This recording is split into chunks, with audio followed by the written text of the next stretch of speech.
Ages.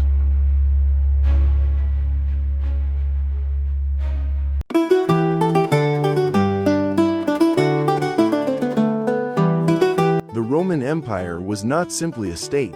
It was a world that stretched from Hadrian's Wall in the far north of Britain to the Sahara Desert, and from the Atlantic Ocean to the Euphrates River.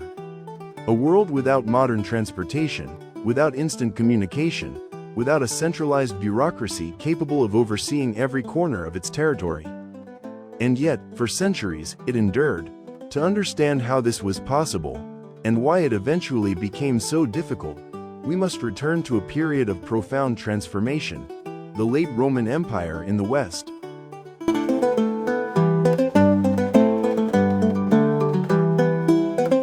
Between the years 235 and 284, the Roman Empire experienced a long sequence of disruptions.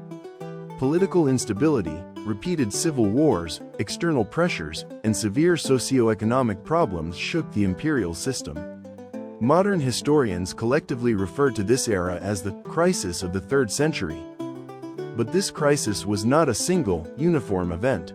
It did not strike all regions at the same time, nor with the same intensity. In some areas, its effects were devastating. In others, the crisis barely manifested at all. This uneven experience is crucial. The Roman world did not collapse in a synchronized manner. Instead, it entered a period of uneven strain and adaptation, whose consequences would shape the centuries to come.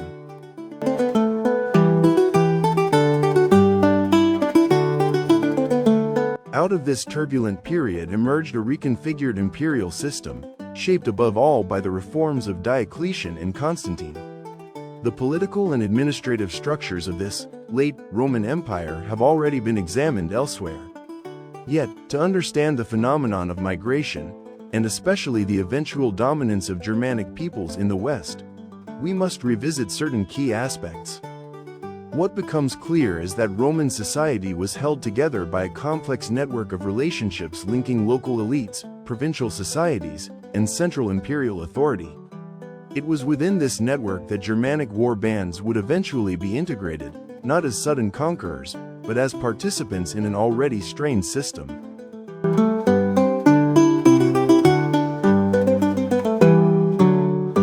The Roman Empire's sheer size was one of its defining features, and one of its greatest challenges.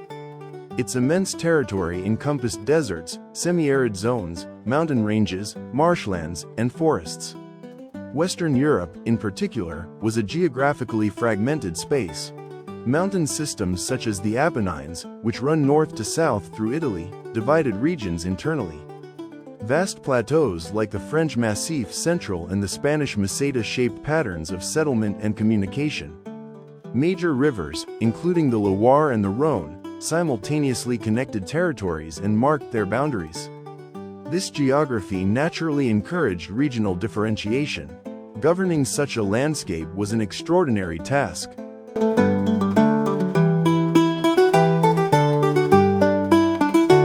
This raises a fundamental question. How did a pre-industrial state, lacking rapid means of transport or communication, manage to govern such an extensive and heterogeneous empire? How could imperial authority remain cohesive when emperors often had only limited knowledge of events in the provinces, and when local elites could manipulate information for their own benefit? Edward Gibbon famously observed that the most extraordinary feature of the Roman Empire was not its fall, but its longevity. Reformulated, one might argue that it is not the empire's final phase that requires explanation, but rather the early empire, whose stability appears almost miraculous in retrospect.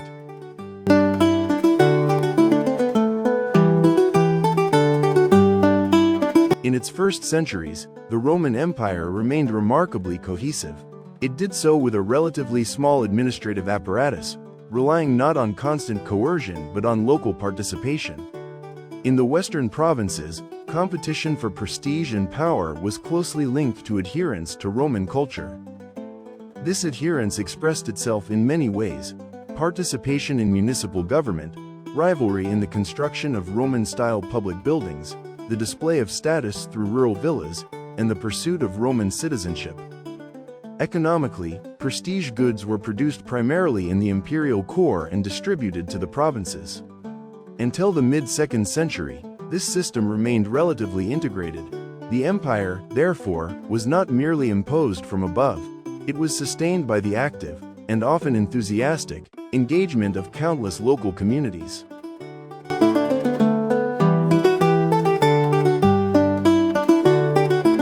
After the 3rd century, this equilibrium began to break down. The Roman world fragmented economically.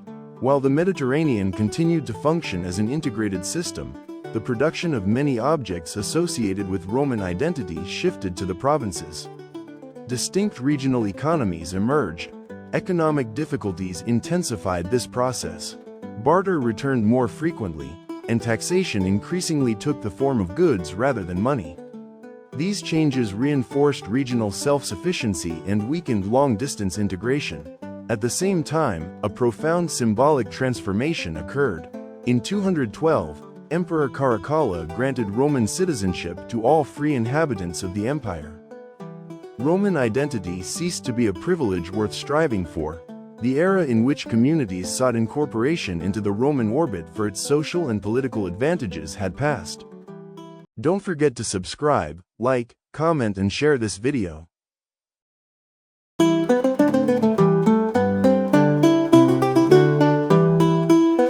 Historians have long emphasized the burdens associated with the office of curial, a member of the municipal council in the late empire.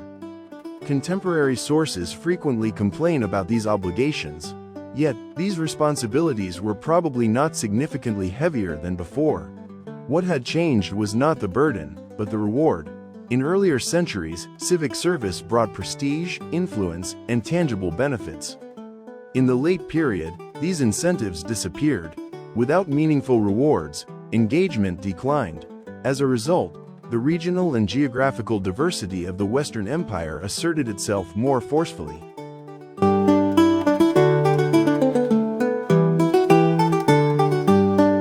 In the early empire, urban monuments were often financed by local magistrates and wealthy individuals as competitive displays of civic generosity.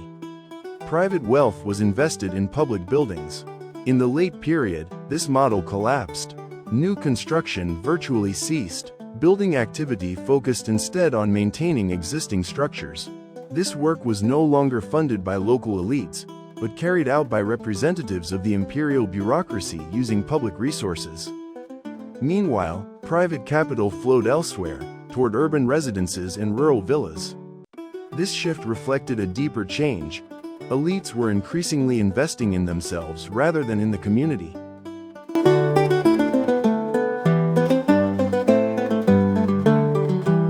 The late Roman bureaucracy became enormous. Estimates suggest that between 25,000 and 35,000 individuals occupied a complex network of offices, each associated with honorific titles and social privileges. These posts were typically temporary, encouraging expectations of future promotion and advancement. In some regions of the West, such as northern Gaul and the lowlands of Britain, imperial offices and state patronage may have been the primary organizing principle of society. In other areas, southern Gaul, Italy, and Spain, vast landed estates generated immense wealth, allowing elites to maintain status with less dependence on imperial administration. Yet even there, competition for leadership remained intense. This regional diversity is essential for understanding the late empire.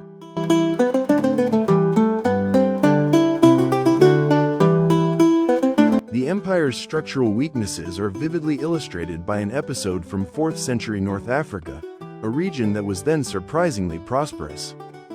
Between 363 and 364, the inhabitants of Lepches Magna in Tripolitania suffered attacks from a local tribal group known as the Ostoriani, following the execution of one of their members.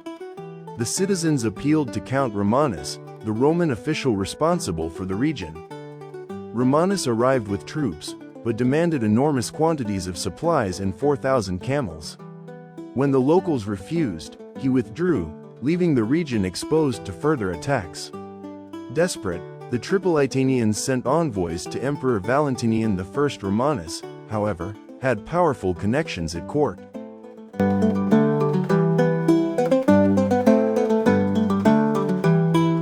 Valentinian heard both accusations and defenses. Fully convinced by neither, he promised an investigation, one that was repeatedly delayed. The attacks continued. Later, the emperor sent the tribune Palladius to investigate and pay the troops. Romanus persuaded his officers to deposit most of their pay with Palladius. When two locals showed Palladius evidence of devastation and Romanus' negligence, Romanus threatened to accuse him of corruption. To protect himself, Palladius reached an agreement with Romanus. Together, they informed the emperor that there was no cause for complaint. The informants were condemned to mutilation. Others were executed or driven to suicide. Romanus himself escaped almost entirely unpunished.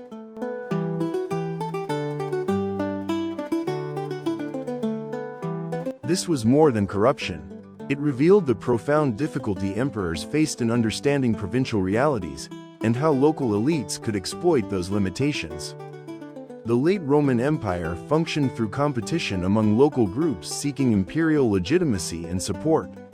The logic had reversed. The question was no longer, "What can I do for the empire?" It had become, "What can the empire do for me?"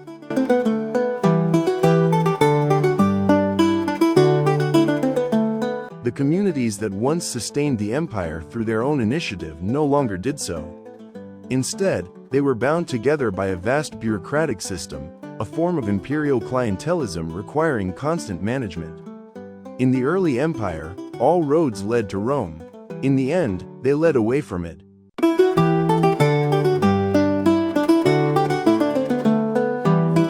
The Western emperors of the 4th century managed this fragile system with considerable skill.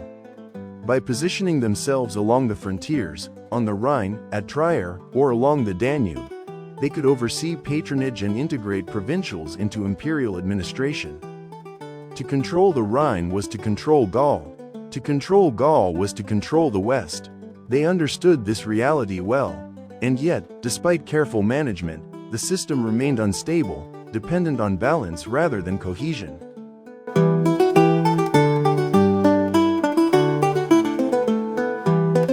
The late Roman Empire in the West was not simply a story of decline. It was a transformation, from a system sustained by local initiative to one held together by bureaucracy, from cohesion to fragile equilibrium. The empire did not fall suddenly. It slowly pulled itself apart.